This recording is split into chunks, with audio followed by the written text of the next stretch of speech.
கர்த்தருக்கு ஸ்தோத்திரம் உண்டாவதாக. கர்த்தர் நம்முடைய நாமத்தின் நிமித்தம் அவருடைய சித்தத்தின்படி கேட்டோமானால் அவைகளை நமக்கு தருகிறார். 1 யோவான் 5ஆம் அதிகாரம் 23ஆம் வசனமா வாசிங்க. 1 யோவான்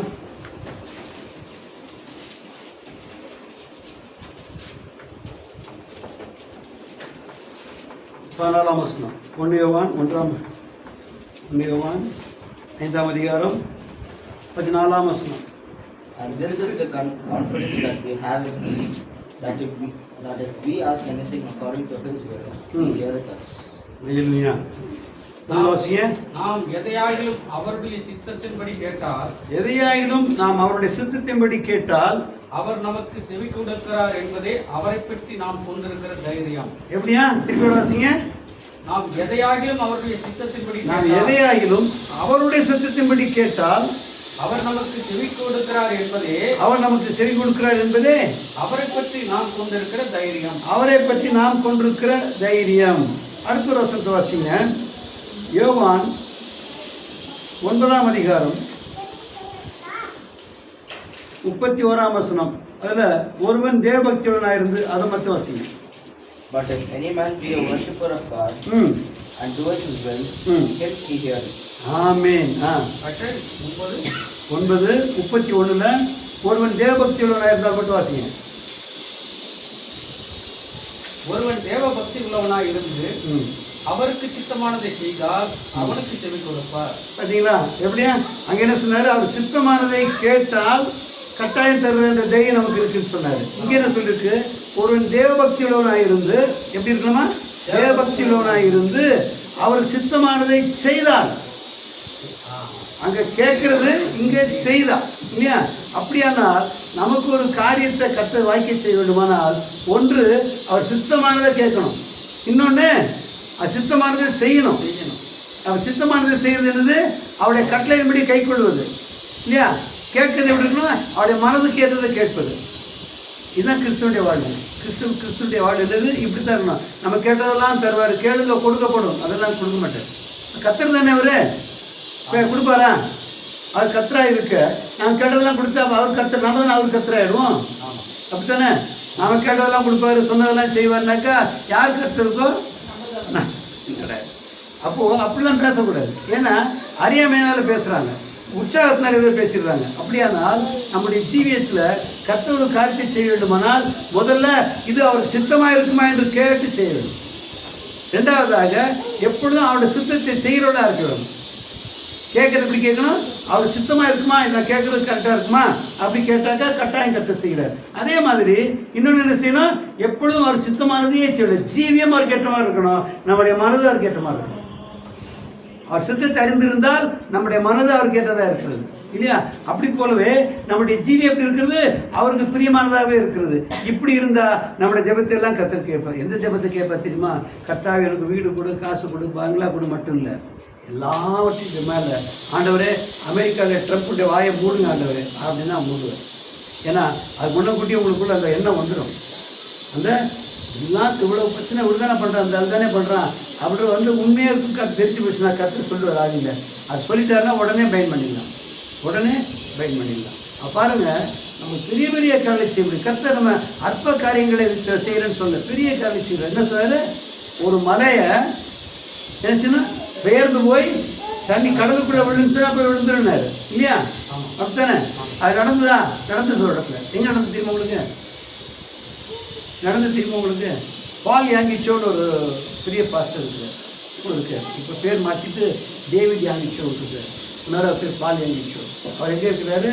சவுத் கொரியாவில் இருக்கிறார். எங்கே? சவுத் கொரியாவில். அவர் ஒரு டிவி பேஷண்ட்டு, 12 வயசு பையன், டிவி பேஷண்ட்டு, சாக போகிறான்னு சொல்லிட்டு அவர் யாரும் பார்க்காம ரூம்குள்ளே போட்டு மூடிட்டு எல்லாம் ஒதுக்கிட்டாங்க. ஏழை தான். ஆனால் டிவி இருந்தாக்க மற்றவங்களுக்கு வந்துருமேன்றதுக்காக அவர் யாரும் பார்க்காம விட்டாங்க. அப்போ யாரோ ஒரு விசுவாசியாக இருக்கிற அம்மா, 7 அம்மா போய் ஜோ பண்ணி அவர் சுகமாயிடுச்சு. அப்புறம் அவர் பயங்கர வைராக்கியம் உள்ள ஊழியக்காரர் மாறிட்டார். அப்போது நிறைய விசுவாசி நிறைய பேர் வர்றாங்க. அப்போ கேட்டாராம், ஆண்டவரே இந்த மலையில் சுற்றி இடம் ஒன்று எனக்கு மலையில் தான் இடம் கிடைக்குது. ஆனால் இந்த மலையில் நடக்கிற மீட்டிங்ஸ் ஆலையெல்லாம் கட்ட முடியாது, என்ன பண்ணுறது? இந்த மழை இல்லாமல் போயிட்டாக்கா கிடைக்கும். மழை இல்லாமல் போனால் இந்த இடம் கிடைக்கும் எனக்கு அப்படின்னு ஜெபம் பண்ணாங்க. ஜெபம் பண்ணா கவர்மெண்ட் ஏதோ ப்ராஜெக்ட்டுக்கு கல் வேணும்னு சொல்லிட்டு மறைய உடைச்சிருக்கு. எப்படி ஏதோ ப்ராஜெக்ட்டுக்கு கல் வேணும்னு சொல்லிட்டு எல்லாத்தையும் உடச்சி எடுத்துகிட்டு போயிட்டான். என்ன இது கல் போய் தண்ணிக்குள்ள விழுந்தா தேவையில்லையா, யாரோ கொண்டு போனால் தேவையில்லையா, நமக்கு இடம் வேணும். கிடச்சிச்சா? யாரா செய்வாங்களே தான் கர்த்தர் செய்வார். எப்படி கர்த்தர் நம்ம அவரோட சித்தத்தின்படி கேட்டால் வேலை செய்கிறார். நாம் அநேகமாக கர்த்தர் ரொம்ப ஒரு வியாபாரி மாதிரி தான் பார்க்குறோம். எத்தனை பேர் வியாபாரி மாதிரி பார்க்குறீங்க? கர்த்தரை ஸ்நேகமுள்ள ஒரு தகப்பனாக பார்க்கணும். எப்படி பார்க்கணும்? ஒரு ஸ்நேகமுள்ள ஒரு தகப்பன், அன்புள்ள ஒரு தகப்பனாக பார்க்கணும். நான் தப்புன்னா அதெல்லாம் அடிச்சுட்டேன், அடிக்கவே மாட்டேன். நான் தப்புன்னா கர்த்தர் அடிப்பாரா? உணர்த்துவார். நம்ம என்ன பண்ணுவார்? திருந்துபடி சொல்லுவார். நம்ம திரும்பி மன்னிப்பு போய் திரும்பிட்டா போதும், அவ்வளோதான். வேறு இதை விட்டுட்டு ஐயோ அது இப்படி பண்ண அதாவது அடி வாங்கிச்சு, அதாவது எனக்கு வந்தது, நல்லா செய்ய கண்ணால் தான் வந்தது, அப்படிலாம் கர்த்தர் செய்ய மாட்டேன். ஆனால் ஒன்று மட்டும் தெரியும், தான் சொந்தமாக்கி கொண்ட ஒருவரையும் இழந்து போவதில்லை. எப்படி செய்ய மாட்டார்? தனக்கு பிள்ளையாக தெரிந்து கொண்ட ஒருவரையும் இழந்து போகவே மாட்டார். எந்த ஒரு காரணத்தினாலும் விட்டு போகவே மாட்டார். அப்படியானால் நான் ஒப்பு கொடுக்கிறவர்கள் தான் அவருக்கு பிள்ளைகளாக இருக்கணும். நாம் அவருக்கு ஒப்பு கொடுக்கிறவர்கள் தான் எப்படி இருக்க முடியும்? அவருக்கு பிள்ளைகளாக இருக்கிறோம் இல்லையா? அப்போ எப்படி அவருக்கு ஒப்பு கொடுக்கறது? அவரோட சித்தத்தை அறிகிறதா எப்படி இருக்க முடியும்? அவருக்கு பிரியமானதே செய்கிறவர்களா எப்படி காணப்பட முடியும் என்பதற்கு நம்முடைய ஒப்பு கொடுப்பது தான் முக்கியம். நம்ம ரட்சிப்பை பற்றி ஒன்றுமே தெரியாமல் ரட்சிக்கப்பட்டு சொல்லிக்கிட்டே இருக்கணும். ஏன்னா ஊழியக்காரர் ரட்சிப்பை குறித்து பேசுறதே இல்லை. யாருக்கு? விசுவாசிகளுக்கு பேசுறல. எங்கன்னா ரோட்டில் தான் பேசுகிறோன்னு நினைக்கிறாங்க. விசுவாசிகளுக்கும் பேசணும். ஏன்னா ஒவ்வொரு நாளும் ரட்சிக்கப்பட வேண்டும். ஒவ்வொரு நாளும் ரட்சிக்கப்படும். எப்பெல்லாம் ரட்சிக்கப்படணும்? நம்ம பூமியில் இருக்கிற நாள் வரையிலும், நம்ம சரீரத்தில் தங்கியிருக்க நாள் வரையிலும் ரட்சிக்கப்பட வேண்டும். என்றால் நம்ம சரீரத்தில் பாவங்களை செய்யக்கூடாது, ரட்சிக்கப்பட வேண்டும். பூமியில் உள்ள காரியங்களை இச்சித்து அதற்கு கத்திரக்கூடாம பாவம் செய்துவிடக்கூடாது. அப்போ எல்லா நாட்களும் ரட்சிக்கப்பட வேண்டும். தேவனுக்கு சொந்தமாக்கப்படுவது பாவத்தின் ரட்சிக்கப்பட்டோம். எப்படி தேவனுக்கு சொந்தமாக்கப்படும் போது பாவத்தின் ரட்சிக்கப்பட்டோம், பிசாசின் அடிமைத்தந்து விடுதலையாக்கப்பட்டோம். இது ரட்சிப்பின் துவக்கம். இப்பொழுது நாம் எந்த சரீரத்தில் எப்படி இருக்கிறோம்? பாவ சரீரத்தில் எப்படி இருக்கிறோம்? சரி, எங்கே பெற்றுக்கொண்டோம்? இந்த சரீரத்தை எங்கே பெற்றுக்கொண்டோம்? ஆதாம் யாரு? விழுந்து போன ஆதாம் பெற்றானா, இல்லை விழுந்து போறதுக்கு முன்னால பெற்றானா? நம்மள அப்படித்தானே? அப்போ விழுந்து போன பின்பு பெற்றபடினால நாம் அவனிடத்தில் பெற்றுக்கொண்ட சரீரம் ஆத்மா எங்க வந்தது? தேவன். ஆவி எங்க வந்தது? தேவன் தந்தது. சரீரம் ஆதாம் எடுத்து வந்தது. ஆதாம் யார்? வீழ்ந்து போன ஆதாம். அவன் கீழ்ப்படிய விருப்பம் இல்லாத ஒரு மனுஷன். அவனுடைய சரீரமானது முற்றிலும் தேவனுக்கு அந்நியமான காரியங்களை செய்தது. அந்நியமான காரியம் செய்வதற்கு அவன் எது கடை கொடுத்தான்? கண்களுக்கு கடை கொடுத்தான் இல்லையா? என்ன பண்ண? கண்களால் இச்சித்தான். அப்படித்தானே? எதை? அவர் விலக்கி வைத்திருந்த அந்த கனியை, நன்மை தீமை அறியத்தக்க கனியை, அந்த விருட்சத்தின் கனியை புசிக்கும்படி என்ன செஞ்சான்? அந்த அம்மா என்ன சொல்லிச்சு பார்த்துட்டு?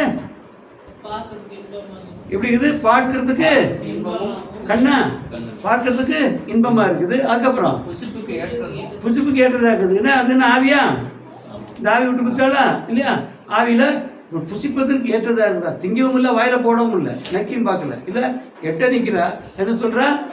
பழம் பார்க்கறதுக்கு இன்பமா இருக்கு. சக்கம் கண்ணில் பார்த்தா சிகப்பா இருக்கும் இல்லையா? பார்க்க அழகா இருக்கும். நான்லாம் பார்த்ததில்ல. எங்கள் காட்டில் பழங்கி பழம்னு பழம் இருக்கும். அந்த பழம் ரொம்ப நல்லா இருக்கும். பயங்கர கலர், இது மாதிரி ஒரு கலர், பொமக்ரேட் மாதிரி கலராக இருக்கும். ஆனால் ஃபார்ம் ரொம்ப நல்ல அழகு ஃபார்மாக இருக்கும். ஏன்னா அது பழுக்கிறதுக்கு முன்னால ஒரு ஆப்பிள் க்ரீன் இருக்கும். ஆப்பிள் க்ரீனும் அந்த ப்ரௌனுமா இருக்கும். அப்புறம் ரெட்டாக இருக்கும். ஏன்னா அது பழுத்துருக்குன்னு நினச்சிருக்க பிடிக்கணும்.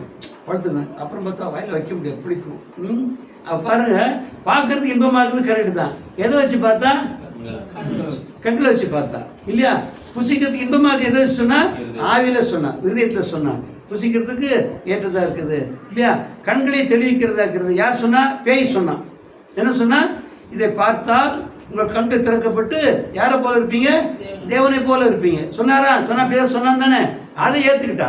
இப்போ யார் என்ன பண்ணிக்கிறான்? கர்த்தர் விலக்கி வைத்திருந்த கனியை தேடி சென்று பார்த்தாள். எதை கொண்டு பார்த்தாள்? கண்களை கொண்டு. கர்த்தர் விலக்கி வைத்திருந்த கனியை பார்த்த. ஏன் பார்க்கணுங்கிற? கர்த்தரை வேணான்ட்டார்ல.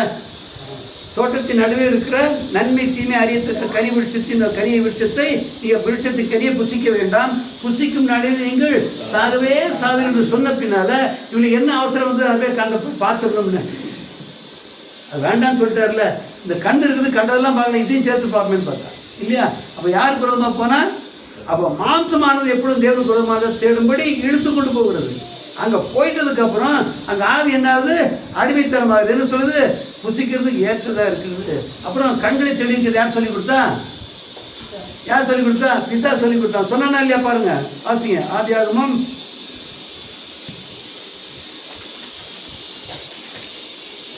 3ஆம் அதிகாரம்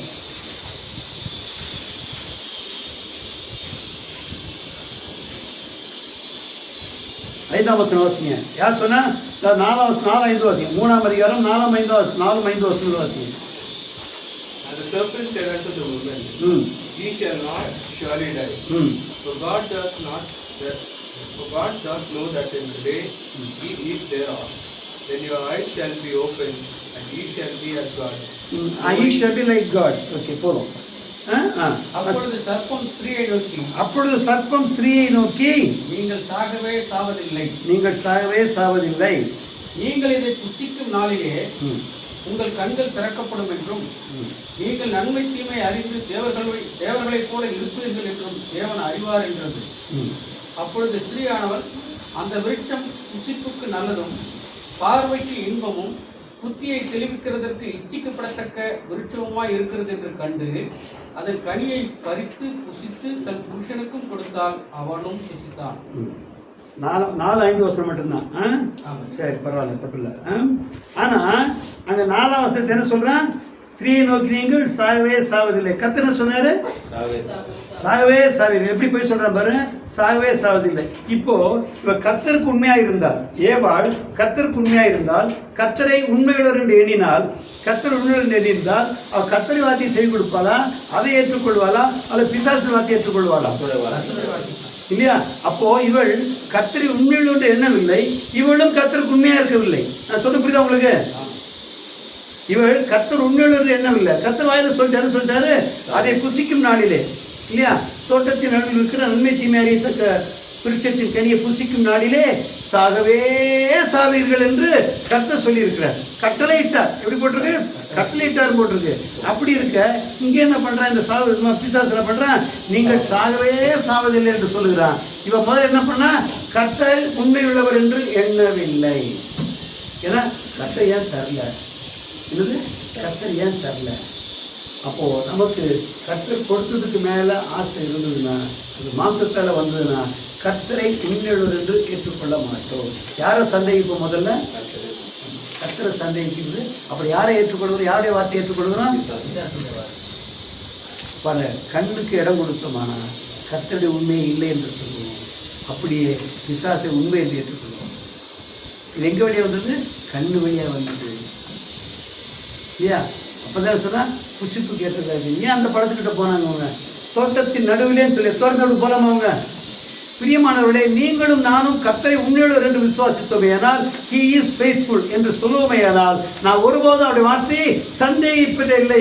நம்முடைய மன விருப்பம் நிறைவேறாமல் போனாலும் கூட அவர் உண்மையற்றவர் என்று சொல்லுவதே இல்லை. அவர் உண்மையுள்ளவர். அதற்காகத்தான் கொடுக்காம இருக்கிறார். இது அந்த நன்மை தீமை அறியத்தக்க விருட்சத்தின் கனியை கர்த்தர் கொடாதிருப்பதன் காரணம் என்னவென்றால், அது நன்மையானது, எனக்கு புசிக்காமல் இருக்கு, நன்மையானது, அதுக்காகத்தான் கர்த்தர் புசிக்க வேண்டாம் என்று சொல்லிக்கிறார் என்று அவருடைய உண்மை விசுவாசிக்கிறவர்களா இருக்கிறோம். அநேகருக்கு இன்னைக்கு ஆவிக்குரிய ஜீவிதத்தில் இருக்கிறவர்களுக்கு கர்த்தரோடு போராடுகிறது தான் வாழ்க்கையை. எப்படி? அவர் உண்மை உள்ளவர் என்று எண்ணாத அப்படின்னா தான் போராடுறாங்க. ஏன் கர்த்தர் கொடுத்தானே? ஏன் இதே விசுவாசிக்கணும் கொடுத்துருக்காங்களே, எனக்கு கொடுத்தானே? இது அவங்க ஜெபம் பண்ணா கிடைக்குது, எனக்கு ஏன் கிடைக்கல? ஏன் கேட்கிற? உனக்கு அது விளக்கப்பட்ட கனி. யாருக்கு? உனக்கு விளக்கப்பட்ட கனி. அன்னைக்கு இந்த கனி விரிச்சு மற்ற மிருகங்கள்லாம் சாப்பிட்டுருக்கலாம். அந்த மரத்தை சாப்பிடா சொல்லி மனுத்தந்த வேண்டான்னு சொன்னாரு, இல்லையா? மற்ற வௌவால் சாப்பிட்டுருக்கலாம், அணில் சாப்பிட்டுருக்கலாம். அதுக்கு விலக்கி வைக்கப்படவில்லை. ஏனென்றால் இதுதான் நமக்கு தீமை. ஏனென்றால் நன்மை தீமை அறிகிறது நமக்கு பாரமானது. நன்மை தீமை அறிகிறது பாரமா இல்லையா? நன்மை தீமை அறிகிறது பாரம் இல்லையா? நன்மை தீமை அறிந்து விட்டால் நன்மையானதை செய்யவும் வேணும், தீமையானதை செய்யாத இருக்க ரெண்டுக்கும் கணக்கு ஒப்புவிக்கணும். நன்மை என்று அறிந்திருந்து செய்யாமல் போனால் அது பாவமாக எண்ணப்படும், இல்லையா? தீமை என்று செய்தால் என்ன பண்ணுவீங்க? நித்திய ஆக்கினைக்கு ஆளாவீர்கள். அப்படி இருக்க நன்மை அறிகிறதும் தீமை அறிகிறதும் ரெண்டுமே அவசியம் இல்லாத ஒண்ணு. எனக்கு ஒன்னே ஒன்றுதான் தெரியும், கர்த்தர் சொன்னது. கர்த்தர் சொன்னார், என்ன சொன்னாரு? அதை புசிக்க வேண்டாம். அப்ப பாருங்க, மாம்சத்துக்கு இடம் கொடுத்த அப்படின்னால என்ன பண்ண? கண்களில் பார்த்து என்ன பண்ண? பார்வைக்கு இன்பமா இருக்கிறது, அப்புறம் புசிப்புக்கு ஏற்றதாக இருக்கிறது. எப்படி தன் இருதயத்தை ஆயத்தப்படுத்திக்கிட்டா. அந்த புசிப்பு நல்ல வாயிலே போடலை. புசிப்புக்கு ஏற்றது ஏன் சொல்கிறேன்? இருதயத்து விருப்பம். எது? இருதயத்து விருப்பம். கண்ணால் பார்த்தா சிவப்பாக இருக்கு, பார்வைக்கு இன்பமாக சொல்லியிருந்தா பரவாயில்ல, அர்த்தம் இருக்குது இல்லையா? ஆனால் புசிப்புக்கு இன்பமாக எப்படி சொல்ல, புசிப்புக்கு ஏற்றதாக எப்படி சொல்லலாம்? அது தன் விருப்பம், தன் சுய விருப்பத்தை சொல்கிறோம். அநேக வேளைகளில் கர்த்தரை வார்த்தை அநேகர் ஏற்றுக்கொள்வதில்லை. ஏன் தெரியுமா? இவர்கள் விருப்பம் கர்த்தருடைய சிந்தைக்கு மாற்றமாக இருக்கு. அப்படின்னால அது ஒன்று சொல்லியிருக்கு கரெக்டு, அதுக்கு வேற என்ன அர்த்தம் இருக்கும், என்ன இருக்கும், அப்படி ஏற்றுக்க முடியாது. ஏன்னா உண்மையிலே பாருங்கள், அதே சர்ச்சில் அவங்களுக்கு கர்த்தர் இதெல்லாம் கொடுத்துருக்காரு, இவங்களுக்கே கொடுக்கூடாது. நல்லா சொல்லப்போனால் இவங்க தான் பக்தி உள்ளவங்க, அவங்க பக்தி இல்லாதவங்க. அவங்களுக்கு கொடுத்துருக்கா கர்த்தர், இவங்களையும் கர்த்தர் கொடுக்கல. கர்த்தரை நான் கொடுக்கல, அவங்க உண்மையுள்ளவர். கர்த்தர் யாரு? உண்மையுள்ளவர். எல்லா மிருகங்களுக்கும் சாப்பிடக்கூடாது சொன்னாரா? அதை இல்லை, மனுஷன் மட்டும் சாப்பிட சொல்ல. ஏன்னா நன்மை தீமை அறியத்தக்க கறி நமக்கு கிடைச்சதுன்னா நமக்கு கட்டளை உண்டாயிடுச்சு. என்னது? நன்மைகளை செய்யாது இருக்கக்கூடாது, தீமைகளை செய்து விடக்கூடாது. இது வேணுமா நமக்கு? அழகாக போயிட்டு இருந்திருக்கலாம். இல்லை, தேவையில்லாத தலைமுறை போட்டுக்கிட்டு இல்லையா? அவசியம் இல்லாத ஒன்று தானே. அவள் பாருங்க, மாம்சத்துக்கு ஒப்பு கொடுக்குற எவனும் கர்த்தருடைய உண்மையை மறுதளிக்கிறவனாக இருக்கிறான். கர்த்தர் இவ்வளவு பழத்தையும் கொடுத்துருக்கிறாரு, தோட்டத்தில் எல்லா கனிகளையும் புசிக்கலான்னு சொல்லியிருக்கிறாரு. இதை மட்டும் விலைக்கிருக்காருன்னா ஏதோ ஒன்று இருக்குது. ஏன் நம்பக்கூடாது? கர்த்தர் எல்லாவற்றையும் புசிக்கக்கூடாது, இதை மட்டும் வச்சுருந்தாருனாக்கா மற்றெல்லாம் ஆசைப்பட்ட அர்த்தம் இருக்குது. கர்த்தர் எல்லா கனிகளையும் புசிக்கலாம் என்று சொன்னார், இதை மட்டும் வேண்டான்னு சொன்னார். அப்போது கர்த்தர் கொடுத்த எல்லாவற்றையும் திருப்தி இல்லாதபடி கொடுக்காத ஒன்றை சிந்தித்து கொண்டிருக்கிறோம். எதுக்கு இடம் கொடுத்ததுனால? கண்களுக்கு இடம் கொடுத்ததுனால. கண்களுக்கு இடம் கொடுத்ததுனால அது எப்படி இருக்குதா? எப்படி இருக்குதா? பார்க்கறதுக்கு இன்பமாக இருக்குதான், பார்க்கறதுக்கு இன்பமாக இருக்குதான் இல்லையா? அப்படியானால் நம்முடைய ஜீவியத்தில் கர்த்தரை பற்றிய உண்மை இல்லாமல் போனால் நம்ம என்ன பண்ணுவோம்? கர்த்தருக்கு சத்ருவாய் மாறுவோம். கர்த்தருக்கு சத்ருவாய் மாறுவோம். அவர் பாருங்க, அவ்வளோ கனிவட்சத்தெல்லாம் கொடுத்துருக்காரு, ஒரு மரத்தை மட்டும் வேணான்னு இருக்காரு இல்லையா? ஆனால் என்ன சொல்கிறேன்? மாம்சத்தை இடம் கொடுத்த அப்படின்னால, காண்பதற்கு இன்பமாக இருக்கு என்று சொல்ல அப்படின்னால கர்த்தரை உண்மையுள்ள என்று சொல்லாமல் போனான். கர்த்தரை உண்மையுள்ள சொல்லவில்லை. அப்படியே நம்ம என்ன செய்யக்கூடாது? மாம்சத்துக்கு இடம் கொடாது இருக்க வேண்டும். மாம்சத்துக்கு இடம் கொடாது இருக்க வேண்டும். அப்போ மாம்சத்துக்கு இடம் கொடுத்தா யாரு? ஆதாமை போல நாமும் கூட மாம்சத்துக்கு இடம் கொடுக்க கர்த்தருக்கு உண்மையா இருக்க மாட்டோம், கர்த்தரை உண்மையில இருந்து சொல்லவும் மாட்டோம். கர்த்தரை உண்மையில இருந்து சொல்லவும் மாட்டோம். கர்த்தர் உண்மையில சொல்லியிருந்தா என்ன பண்ணுவோம்? இது போதும், வேண்டாம், கர்த்தர் கொடுத்துருக்கா, அப்போ இதுக்கு மேலே வேண்டாம் எனக்குன்னு சொல்ல முடியும். ஏன்னா உண்மையுள்ளவர் வேண்டான் இருக்கார், எனக்கு விலக்கி வைத்திருக்கிறார். எங்கள் அம்மா விடவாகும்போது வயசு 22 வயசு. எத்தனை வயசு? 22 வயசு. எல்லோரும் சந்தோஷம் சொல்லுவாங்களான்னு சொல்ல மாட்டாங்க இல்லையா? எங்கள் அத்தை அவங்களுக்கு 32 வயசு 34 வயசு இருப்பாங்க. இல்லை, 38 வயசு.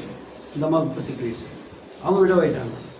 ஆனால் எல்லாம் பக்கத்தில் எல்லாம் 1 இயர்லேயே எல்லா டிக்கெட்டும் 5 டிக்கெட் வாங்கினதெல்லாம் ஒரே வருஷத்தில் தான். அப்போ பாருங்கள், அந்த அத்தை சர்ச்சுக்கு வரல, கிறிஸ்டினாக இருந்தாங்க. பட் சர்ச்சில் உண்மையாக இருப்பாங்க, நல்லா இருப்பாங்க. மறித்த உடனே வரல, 3 மாதம் வரல. யார் நம்ம சர்ச்சில் போய் யாருமே கூப்பிடல, எல்லாம் சொந்தக்காரங்க முக்கால்வாசி போய் கூப்பிட போகல. ஏன்னா ஏதாவது வாயை பேசிட்டாங்கன்னா பைபிள் நிறைய படித்தவங்களாச்சு, அது கணக்கு கீழே கேள்வி கேட்டுருவாளோ அப்படின்னு பயந்துக்கிட்டு இருந்தாங்க. ஒரு நாள் வந்துட்டாங்க அவங்களே. யார்? என் அத்தையை வந்துட்டாங்க. வந்தபோது கம்மன் இருந்தால் பரவாயில்ல, அவங்களே வந்துட்டாளே அப்படின்னு நினச்சிக்கிட்டாங்க. அப்புறம் சாட்சி சொல்கிற நேரத்தில் அவங்க எழுந்தாங்க. அதெல்லாம் பயந்துட்டாங்க. ஏதோ சாட்சியில் உங்கள் இயேசுவை ஏற்றுக்கிட்டு வந்தேன், எங்கள் புருஷன் செத்துக்கிட்டான். அது ஒரே நாளில் ஒன்றுமே இல்லை. எங்கேயோ சைக்கிளில் போய் மார்க்கெட்டில் சந்தை வைப்பாங்க தெரியுமா உங்களுக்கு? அப்போல்லாம் ஊரில் பக்கத்து ஊரில் சந்தை வைப்பாங்க. அந்த சந்தையில் போய் காய்கறியெல்லாம் வாங்கிட்டு வந்து வரான். வாங்கிட்டு வந்து வெயிலில் சைக்கிள் மிதிச்சுட்டு போயிட்டு வந்து எல்லாம் தேரைக்கு போட்டு எங்கள் ஊரில் தண்ணியெல்லாம் சில்லுடும், நல்லா சூப்பராக மழை தண்ணி, பக்கத்தில் வர தண்ணி, அதில் கால் வழியாக நல்லா கழுவுனாங்க. அப்படி கழுவக்கூடாது, ரொம்ப நல்லா ஹீட்டாக போயிட்டு வந்துட்டு உடனே காலில் தண்ணி ஊற்றக்கூடாது. இவர் காலை கழுவிட்டு மூஞ்சை கழுவிட்டு கையை கழுவிட்டு உட்காந்தாரான். குளிர்லேன்னு படுத்தாரான் போயிட்டார். ஆமாம், அதான் ஹார்ட் அட்டாக் தான். அந்த ரத்தம் உடனே சுருங்கக்கூடாது. ரத்தம் நல்ல விசாலமாக இருக்குல்ல, அந்த தேர்ந்து போய் நல்லா வச்சு ஓடிட்டு இருக்கு. அது நேரத்தில் காலில் பச்சனி ஊற்றி, கையில் பச்சனி ஊற்றி, மூஞ்சில் பச்சனி ஊற்றி என்ன ஆகுது? அந்த தண்ணி மற்ற ரத்தம் என்னாவும் சுருக்கமாயிடும், மற்றெல்லாம் இதாக இருக்கும். அப்போ அந்த ப்ரெஷர் டிஃபரன்ஸில் ஹார்ட் அட்டாக் வந்துடும். செத்து சரி, இதெல்லாம் காரணம். செத்து அவன் என்ன பாட்டு பண்ணான் தெரியுமா? சியோனின் மலரே வரீரோ, என் சிறுமை தீரோ. என்ன பாட்டு?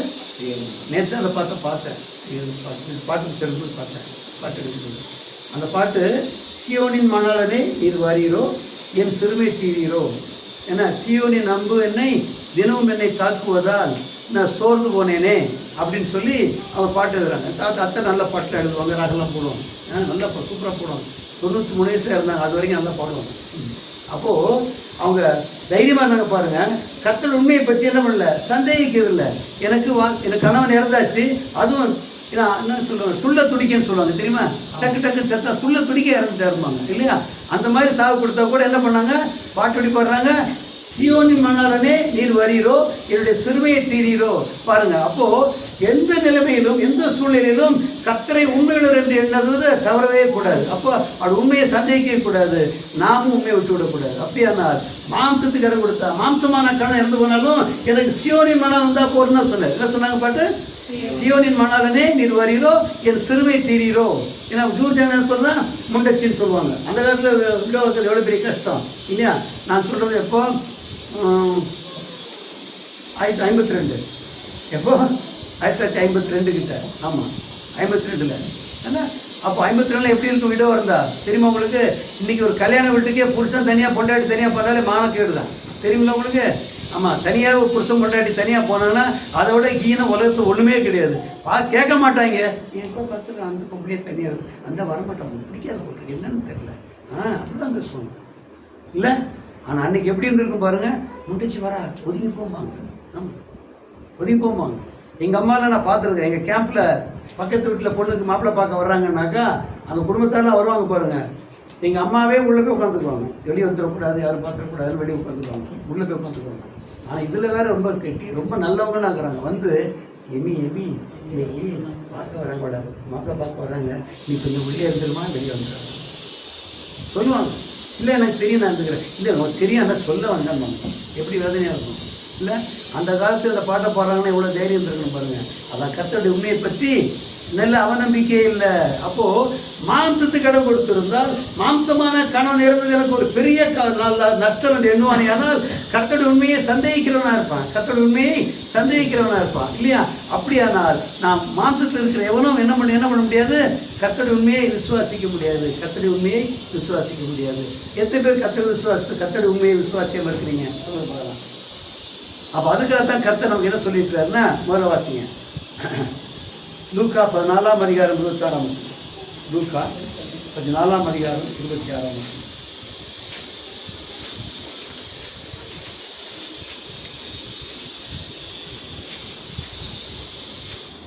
பதினாலு 26. 14:26.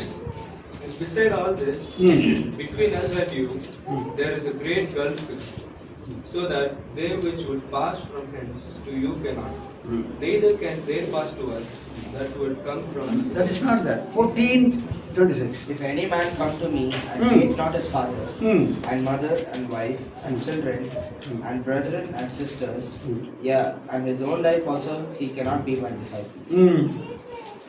யாதொருவன் என்னிடத்தில் வந்து தன் தகப்பனையும் தாயையும் மனைவியையும் பிள்ளைகளையும் சகோதரரையும் சகோதரிகளையும் தன் ஜீவனையும் வெறுக்காவிட்டால் எனக்கு சீசனாய் இருக்க மாட்டான். அந்த தன் ஜீவனையும் என்றால் தன் ஜீவியத்தையும் வச்சுக்கணும். இப்போ வாசிங்க பார்க்கலாம். யாதொருவர் என்னிடத்தில் வந்து தன் தகப்பனையும் தாயையும் மனைவியையும் பிள்ளைகளையும் சகோதரரையும் சகோதரிகளையும் தன் ஜீவியத்தையும் வெறுக்காவிட்டால், தன் ஜீவியத்தையும் வெறுக்காவிட்டால், தன்னுடைய ஜீவி ஒன்று இருக்கு, எல்லாத்துக்கும் ஒரு ஜீவி இருக்குல்ல, காலையில் இப்படி இருக்கணும், அப்படி பண்ணணும், இப்படி ட்ரெஸ் பண்ணணும், இப்படி போகணும் வரணும், இப்படிலாம் சொல்கிறல, தன் ஜீவியத்தை வெறுக்காவிட்டால் எனக்கு சீஷனாக இருக்க மாட்டான். அப்போது கர்த்தர் சீஷனாக்குனா, சீஷனுக்கும் குருவுக்கு என்ன ஒரு உறவு இருக்கு? சீஷனுக்கும் குருவுக்கும் உண்டான உறவு என்ன?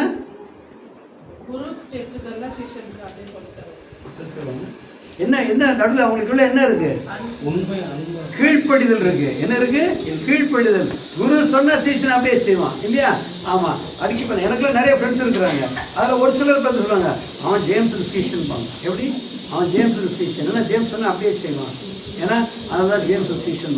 அப்போ ஒரு தலைவனாக இருந்தால் அவனுக்கு பின்னால் உள்ளவங்கள இல்லை கொஞ்சம் பேர் என்ன பண்ணுவாங்க, சொன்னால் அப்படியே செய்வாங்க, அது ஒன்றும் கேள்வியே கேட்க மாட்டாங்க, சொன்னால் அப்படியே செய்வாங்க இல்லையா? அப்படியானா நாம் தேவனுக்கு சீஷனாக இருக்க வேண்டும் என்றால் நம்ம என்ன செய்யணும்? இதெல்லாம் விடணும்.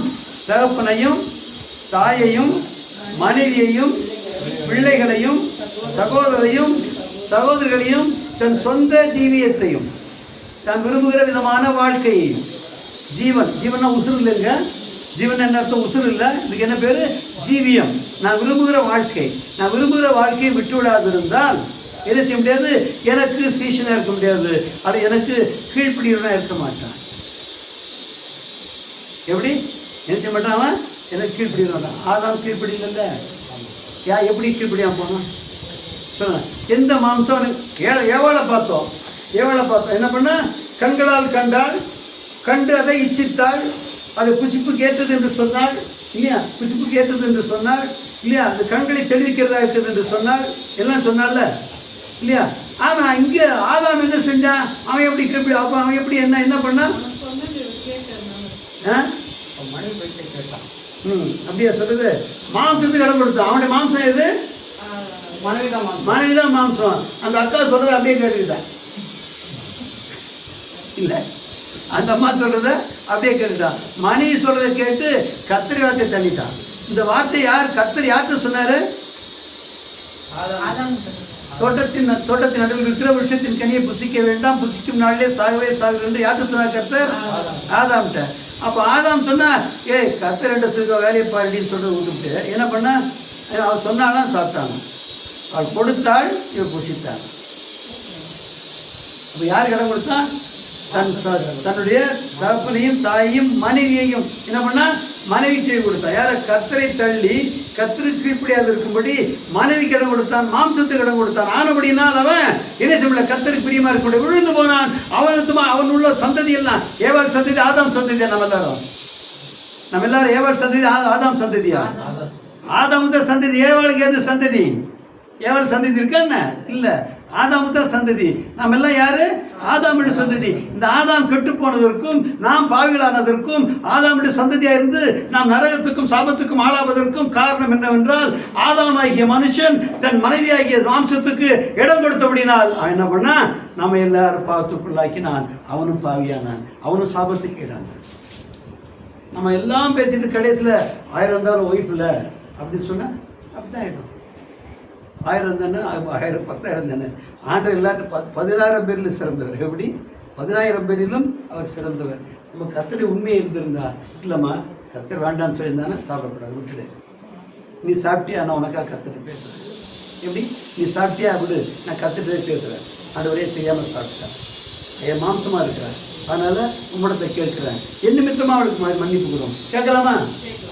இல்லையா? ஆனால் யாரை பிரியப்படுத்தணும்னா தேவனை விட்டுவிடவும் மனைவியை பிரியப்படுத்த விரும்பினான். ஆனபடினால விழுந்து போனான். அவன் நிமித்தமாக அவனோட சந்ததி முழுவதும் கெட்டு போயிட்டு, இன்றைக்கு நாமும் கெட்டு போயிருந்தோம், எல்லாரும் கெட்டு போயிருந்தோம். கர்த்தர் கிருபையா நம்ம விட்டு இருக்கிறேன்.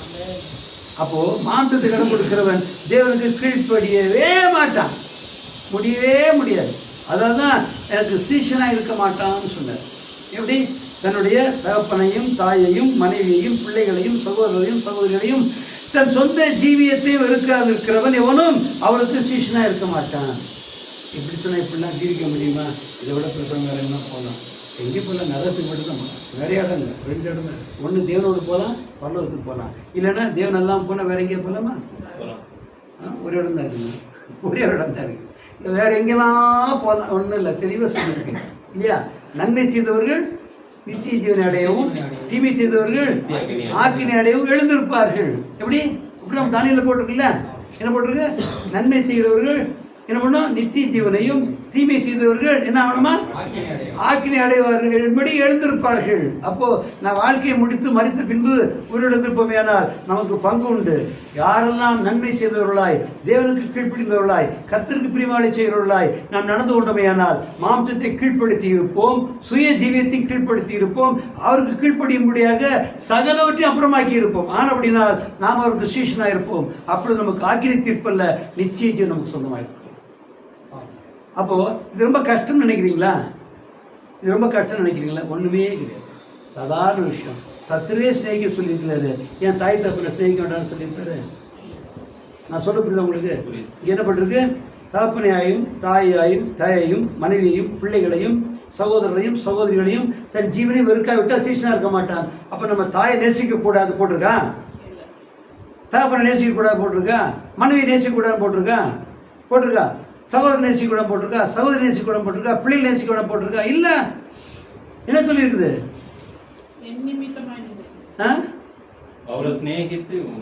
அவங்கள ஸ்நேகிக்கலாம், ஆனால் கர்த்தரை பகைச்சு கர்த்தர் கீழ்ப்படியாமல் ஸ்நேகிக்கூடாது. எப்படி? கர்த்தருக்கு ஒரு காரியத்தில் கீழ்ப்படியாமல் இருந்து மனைவியை பிரியப்படுத்தணும் என்றாலோ, கர்த்தர் வார்த்தைக்கு அந்நியமான காரியங்களை நிறைவேற்றும் பொருட்டு தகப்பனையோ தாயையோ பிரியப்படுத்தும்படியாக கர்த்தருடைய உண்மை என்று விழுந்து போகாமல் இருந்தால் எல்லாம் சரிதான். கர்த்தர் சொல்லிக்கிறார், சத்துருவே ஸ்நேகிக்கிற சொல்லிக்கிறாரு, தாயை தப்பின அவன்டான் இருப்பாரு. அவன் என்ன செய்யக்கூடாது? மாம்சத்தை விரும்புகிறவன் அவருக்கு கீழ்ப்படிய மாட்டான், அவருக்கு சீஷனாக இருக்க முடியாது. நான் எதையாவது நேசிக்கிறேன் அப்படின்னால் நான் என் தேவனுக்கு என்ன சீஷனாக இருக்க மாட்டேன்னு நிலைமை உண்டாகுமானால் அது தகப்பனாக இருந்தாலும் தூர வைக்கிறேன், தாயாக இருந்தாலும் தூர வைக்கிறேன், அப்படி நிலைமை வருமா? அத்தனை வார்த்தையை கீழ்ப்படுகிறதுனால நான் தாய் தகப்பனை தூர வைக்க வேண்டிய நிலைமை வருமா? இல்லை. எங்கள் தாத்தா வந்து அப்பாவுடைய அப்பா அவருக்கு கிருஷ்ணா மாறிட்டார். அவங்க ஹிந்து. என்ன அவர் ஹிந்துலாம் பக்கா சைவர்கள், எவ்வளோ பெரிய பட்டம் வச்சுருப்பாங்க, இல்லை நெச்சு முழுக்க பட்டை போடுவாங்க, அந்த மாதிரி கூப்பிடுது. அப்போ அவங்க அப்பா ஒரே பிள்ளை, அவர் பையன்ட்டு ரொம்ப ஃப்ரெண்ட்லியாக இருப்பார், தோளில் கை போட்டு நடப்பாங்க, ரொம்ப க்ளோஸாக இருப்பாங்க. ஆனால் கிறிஸ்தவ மாட்டுன்னு சொன்ன உடனே 10 நாள் பேசலையா அவர். யார்? அவங்க அப்பா. மேலேருந்து கீழே இறங்கவே இல்லை, மேலே உட்காந்துட்டாரான், கீழே வரலையா. ஆனால் கடைசியாக பார்த்துக்கிட்டு அப்பா தான் சரியாக வச்சுட்டு இருந்தாரான். 10 நாளே வரலன்னவே நேராக அப்பாட்ட போனாரான். போயிட்டு என்ன சொன்னார் சொல்லிக்கிறேன், என்ன சொன்னார்? இந்த பூமியில் என் மனைவி என் பிள்ளைங்க, பூமியில் எந்த மனுஷனை காட்டிலும் நீங்கள் தான் எனக்கு பிரதானம். எது? அப்பாவாக இருக்கிற நீங்கள் தான் எனக்கு பிரதானம். எல்லாரும் எனக்கு அப்புறம் தான், நீங்கள் தான் எனக்கு எல்லாத்துக்கும் முன்மையாக இருப்பீங்க. ஆனால் தேவனா நீங்களானாக்கா தேவன் தான் எனக்கு முதல்ல இருப்பார். நான் தேவன் சொல்ல மாட்டாங்களே, தெய்வமா அப்பாவான்னு கேட்டாக்கா தெய்வம் தான் உங்களோட எனக்கு பெருசுனாங்க. அவர் உடனே ஏற்றுக்கிட்டார் பாருங்க, அவர் உடனே ஏற்றுக்கிட்டாரு. ஓ கரெக்டாப்பா அப்படின்னு சொல்லிட்டு உடனே எல்லாத்தையும் மாற்றிட்டாரு. அந்த காலத்தில் கிறிஸ்தவ மாதிரி சொத்துலாம் கிடையாது, தெரியல. அப்பா விருப்பம் இல்லாமல் சொத்து இது கிறிஸ்தவ மாதிரிட்டா சொத்து கிடையாது, கோர்ட்லேயும் சொத்து கிடையாது. அவனுடைய சொத்து வேணாக்க அவங்க அப்பா எழுதியிருக்கணும், என் மகன் விருப்பத்துக்கு மாறாக கிறிஸ்தவ மாறி இருக்கிறான், ஆனாலும் என் சொத்துக்கள் எல்லாம் அவனுக்கு தான் கொடுக்க எழுதணும், இல்லாட்டி கொடுக்க மாட்டாங்க. கவர்மெண்ட்டே எடுத்துரும், கொடுக்க மாட்டேங்க, வேற கொடுத்துரும். அப்போது அந்த பாருங்கள், அவர் என்ன சொன்னார்? இந்த பூமியில் உங்களை காட்டிலும் என் மனைவி பிள்ளைங்க பெரியவு கிடையாது, நீங்கள் தான் எல்லாருலேயும் பெரியவங்க. ஆனால் தெய்வமாக நீங்களான்னு வந்தால் தெய்வம் தான் எனக்கு பிரியமானவர்களே. நான் கர்த்தருக்கு சீஷனாக இருக்கும் பொருட்டு மாம்சத்துக்கு முன்னிடம் கொடுக்குறாங்க. உண்மையிலே நீங்கள் விசுவாசத்தில் வளரணுமானா முதல் தடை மாம்சமாக தான் இருக்கும். முதல் தடை மாம்சம். ஏன் மாம்சம் தடையாக இருக்கு சொல்லுங்க வரலாம்? மாம்சம் மண்ணில் இருந்துச்சா? இல்லை, மாம்சம் ஆத்மாவுக்கு பக்கத்தே இருக்கு. எங்கே இருக்கு? இல்லை, இந்த சரீரத்தோட கிட்ட இருக்கு. இங்கே தொட்ட உணர்வு வருது இல்லை, இப்படி தொட்ட உணர்வு வருது இல்லை, ஆத்மாவுக்கு தான் உணர்வு வருது. இங்கே தொட்ட உணர்வு வருமா? இல்லை, இது என்னத்த நமக்கு தெரியுமா? தெரியாது. நம்ம கையை தொட்டா தான் நமக்கு தெரியும். அப்போ ஆத்மாவும் சரீரம் எங்கே இருக்கு? பக்கத்தில் இருக்கு இல்லையா? கண்களை பார்க்கறது உடனே ஆத்மாவுக்கு போகுது, செவிகளை கேட்கறது உடனே ஆத்மாவுக்கு போகுது. அப்போ இந்த மாம்சமானது பக்கத்தில் இருக்கிறதுனால இந்த மாம்சத்தை கொண்டு தான் ஆத்மா வச்சுக்க முடியும், ஆத்மா பலவீனப்படுத்த முடியும், ஆத்மாவை தேவனுக்கு சீஷனாக இருக்கக்கூடாதபடிக்கு தடை செய்ய முடியும். எது? மாம்சம் தான். யார் அந்த மாம்சம்? தாய், தகப்பன், மனைவி, பிள்ளைகள், சகோதரர், சகோதரிகள் இல்லையா? ஆமாம், இவங்க தான் சொந்த விதமான ஜீவி, நம்ம விருப்பம், மன விருப்பம் இல்லையா? அப்படியானால் நான் மாம்சத்துக்குரியவளாக இருந்தால் நான் ஒருபோதும் கர்த்தருக்கு சீஷனாக இருக்க முடியாது. அதுக்காக நீங்கள்லாம் அப்படின்னா மனைவி வேண்டாம்னு சொல்றீங்களா? மனைவி வேணும். கர்த்தரை பிரியப்படுத்தக்கூடாதபடிக்கு மனைவி நேசிக்க வேண்டிய விஷயம். அப்படி மனைவி சொல்லுவாளா? எப்போ சொல்ல தெரியுமா? நாம் ரொம்ப ஜாஸ்தி வச்சுருந்தாங்க சொல்லுவாங்க இல்லையா? அப்படியானா நம்முடைய ஜீவியத்தில் எப்படி இருக்கக்கூடாது? மாம்சத்துக்கு இடம் கொடுக்கலாம் இருக்கக்கூடாது. மாம்சத்துக்கு இடம் கொடுத்தால் இயேசு தேவனுக்கு சீஷனாக இருக்க முடியாது, அவரை பின்பற்ற முடியாது. அவரை பின்பற்றாமல் போனாக்கா நமக்கு அவருக்கும் ஐக்கியம் வராது, நம்மகிட்ட ஜெபிக்கிற காரியத்துக்கு பதிலளிக்க முடியாது இல்லையா? அடுத்த வருஷம் வாசி, அதே அதிகாரத்தை 13 வருஷம் வாசி.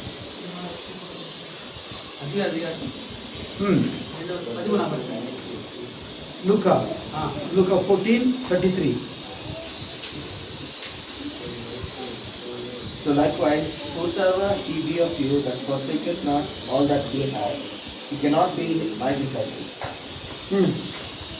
அப்படியே உங்களில் எவனாகிலும் தனக்கு உண்டானவங்களை எல்லாம் வெறுத்து விடாவிட்டால் அவன் எனக்கு சீசனாக இருக்க மாட்டான். அப்படியே உங்களில் எவனாகிலும் தனக்கு உண்டானவர்களை எல்லாம் வெறுத்து விடாவிட்டால் பேச முடியாது, எனக்கு சீசனா இருக்க மாட்டான். அப்போ உலகத்துல தனக்கு உண்டான எல்லாத்தையும் வெறுக்கிறது என்ன பெரிய கஷ்டம் இருக்கு? ஏதாவது கஷ்டம் இருக்கா? ஒன்றும் இல்லை. வெறுத்து தூரப்பட சொல்லியிருக்கா? அதை பிரிய வைக்கக்கூடாதுன்னு போட்டு வெறுத்து விடுறது அர்த்தம், அதை பிரிய வைக்காம இருக்கணும் அர்த்தம். எப்படி? ஆசை, அதை பெருமை இல்லையா? ஜீவனத்தின் பெருமைன்னு வசனம் இருக்கு இல்லையா? வாசிங்களா? அந்த இருக்க போட்டுருக்கு 1 யோவான் 2ஆம் அதிகாரம் வாசிங்க. 14ஆம் வசனமா 16 10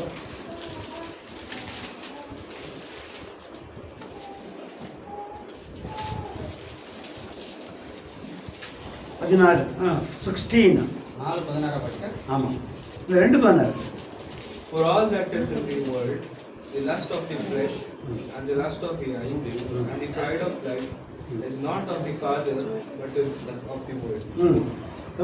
ஏனெனில் மாம்சத்தின் இச்சையும் கண்களின் இச்சையும் ஜீவனத்தின் பெருமையுமாகிய உலகத்தில் உள்ளவைகள் எல்லாம் பிதாவினால் உண்டானவைகள் அல்ல, அவைகள் உலகத்தினால் உண்டானவைகள். அப்ப பாருங்க, உலகத்தை வெறுக்க வேண்டியது பூமி கெடுத்த காரியங்கள், அதை வேண்டாம் தூக்கி தூரப்பட சொல்லல, அதை வெறுக்க சொல்லியிருக்காரு. வெறுக்க என்ன பண்ணா, அதை பிரிய வைக்க கூடாதுன்னு அர்த்தம். பிரிய வைக்காம இருந்தா வெறுத்திருக்கோம்னு அர்த்தம்.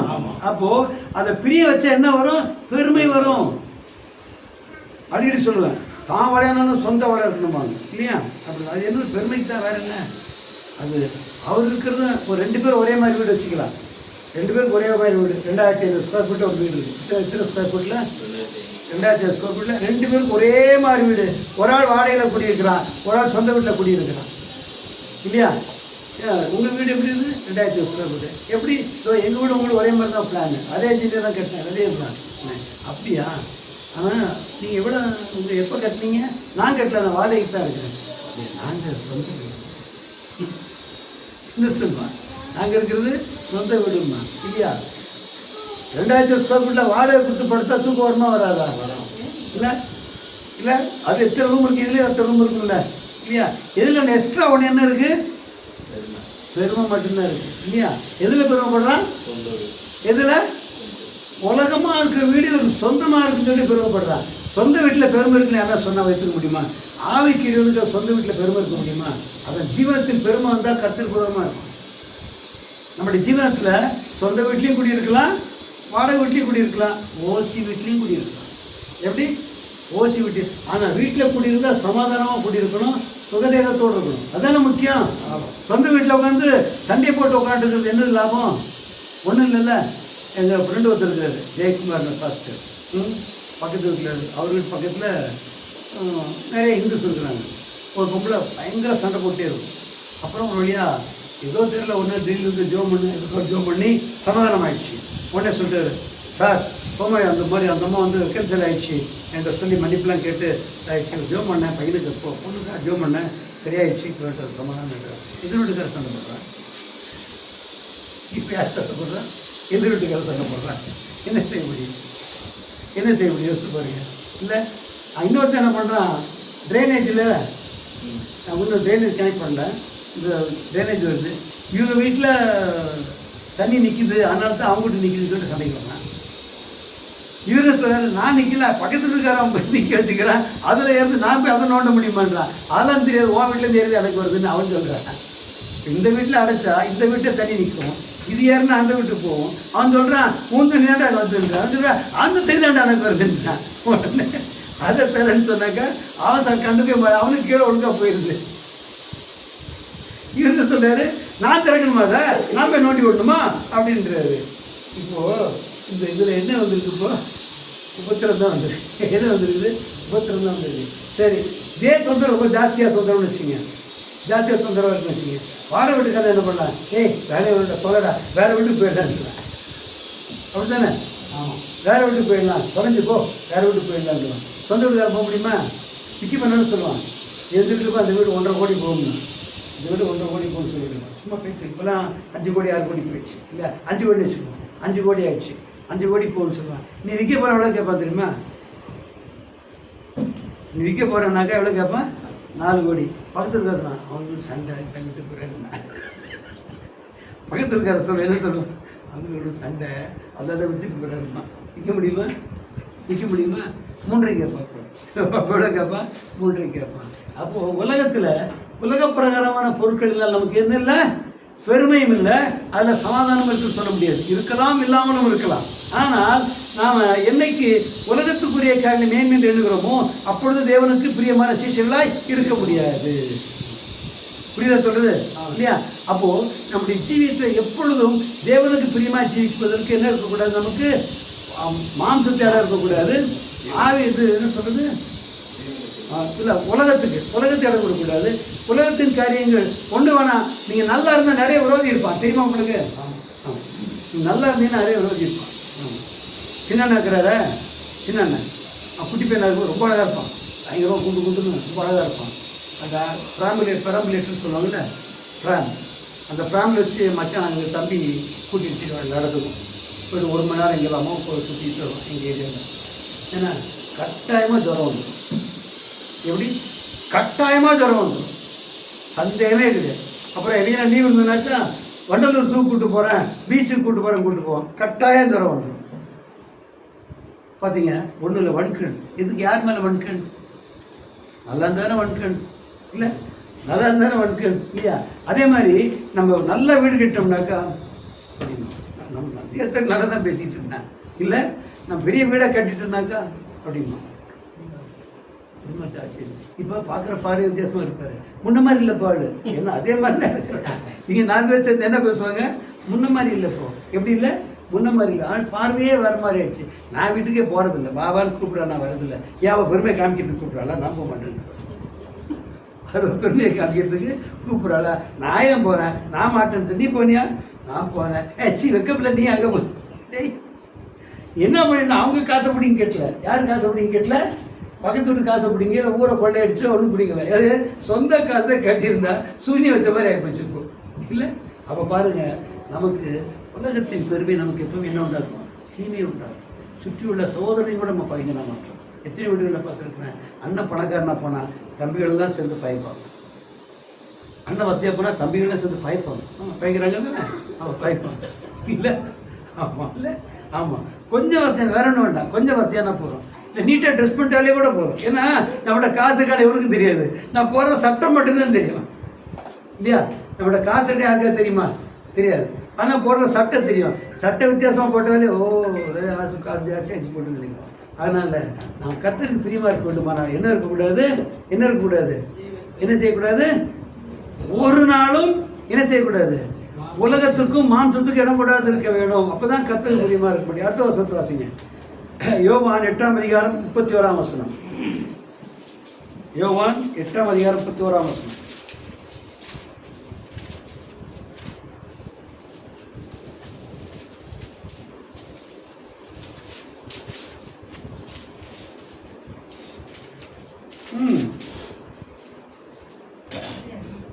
Then said Jesus to those Jews which believed on him, If ye continue in my word, then are ye my disciples indeed. இயேசு தம்மை விசுவாசித்த யூதர்களை நோக்கி, நீங்கள் என் உபதேசத்தில் நிலைத்திருந்தால் மெய்யாகவே என் சீஷராய் இருப்பீர்கள். 2 வார்த்தை என்னன்னு வந்திருக்கு. எப்படி? நீங்கள் என் உபதேசத்தில் நிலைத்திருந்தால் நீங்கள் என் சீஷராய் இருப்பீர்கள். அப்படியானா நாம் சீஷராக இருக்கும்படிக்கு உலகத்தை விடணும், சீஷராக இருக்கும்படிக்கு மாம்சத்தை விடணும். இப்போ என்ன பண்ண அடுத்தது? அவருடைய வார்த்தைகளை கை கொண்டு ஜீவிக்கிறோம் இல்லையா? அப்ப என்ன சொல்றாரு? யாரை பார்த்து சொல்றாரா? யூதர்களை நோக்கி. யாரை நோக்கி? யூதர்களை நோக்கி. யூதர்கள் யாரு?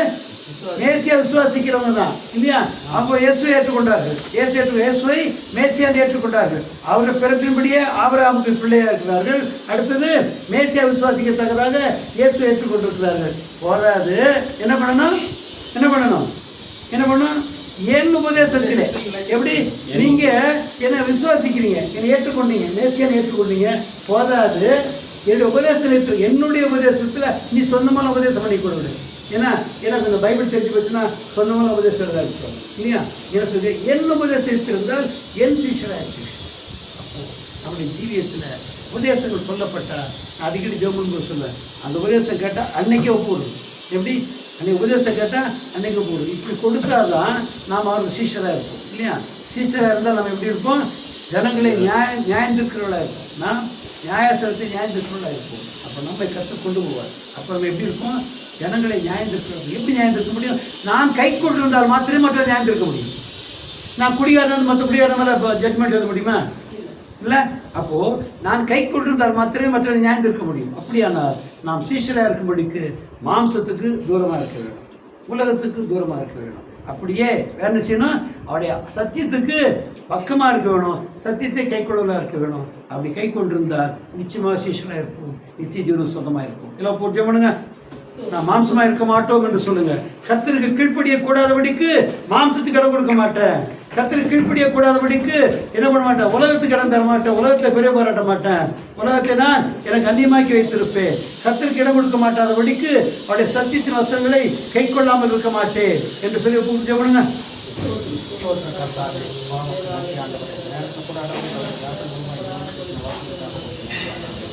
அப்பாவுக்கு நன்றி ஆண்டவர். நாங்கள் எதையாக நம்முடைய சித்தத்திலே நாங்கள் ஆண்டவரை கேட்கிறோம். ஆண்டவரை கேட்கும்போது ஆண்டவரை அதை செய்வதற்கு ஆண்டவரை அதுக்கு செவிக்கிறீர் என்பதை நாங்கள் ஆண்டவரை அப்பா நாங்கள் அந்த தைரியம் எங்களுக்கு இருக்கிறது ஆண்டவர் சொல்கிறோம். அப்பா அமிதமாக ஆண்டவரை நாங்கள் அப்பா நாங்கள் ஆண்டவரை எதை கேட்கிறோமோ அதை செய்கிறவர்களாக காணப்படத்தக்கதாக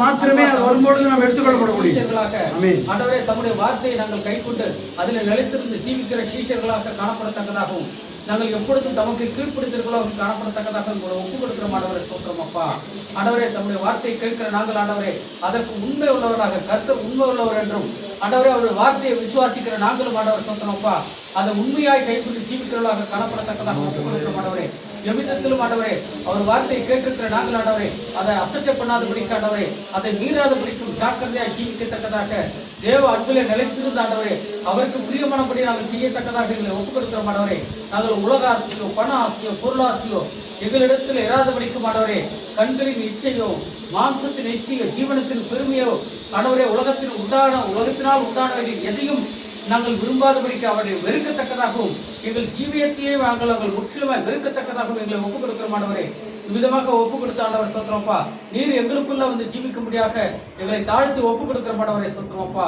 விதமாக நாங்கள் ஜீவித்த ஆண்டவரை முற்றிலுமாய் ஆண்டவரை நாங்கள் தமக்கு சீஷர்களாக காணப்படத்தக்கதாக நம்முடைய வார்த்தையில எப்பொழுதும் ஆண்டவரை நிலைத்திருக்கத்தக்கதாகவும் அந்த வார்த்தையின்படியே ஜீவிக்கிறவர்களாகவும் காணப்படத்தக்கதாக எங்களை ஒப்புக் கொடுக்கிற ஆண்டவரே விதமாக தமக்கு பிரியமுள்ள சீஷர்களாக இருந்த ஆண்டவரே தாம் வரும்போது தம்மோடு கூட எடுத்துக் கொள்ளப்படத்தக்கதாக தகுதி உள்ளவர்களாக மாற்றும்படியாக எங்களை தாழ்த்தி ஒப்புக் கொடுக்கிறோம். இயேசு கிறிஸ்து நாமத்தை கொண்டு ஜெபிக்கிறோம் நல்ல பிதாவே. ஆமென். கர்த்தர் நம்மோடு பேசின நல்ல ஆலோசனைகளுக்காய் நன்றியோடே கர்த்தரை ஸ்தோத்திரிப்போம். ஸ்தோத்திரம் ஆண்டவரே, உமக்கு ஸ்தோத்திரம் ஸ்தோத்திரம் ஸ்தோத்திரம் ஸ்தோத்திரம் ஸ்தோத்திரம் ஸ்தோத்திரம். என் ஆத்மாவே கர்த்தரை ஸ்தோத்திரி, என் உள்ளமே பரிசுநாமத்தை ஸ்தோத்திரி. என் ஆத்மாவே கர்த்தரை ஸ்தோத்திரி. ஆமென். ஹல்லேலூயா.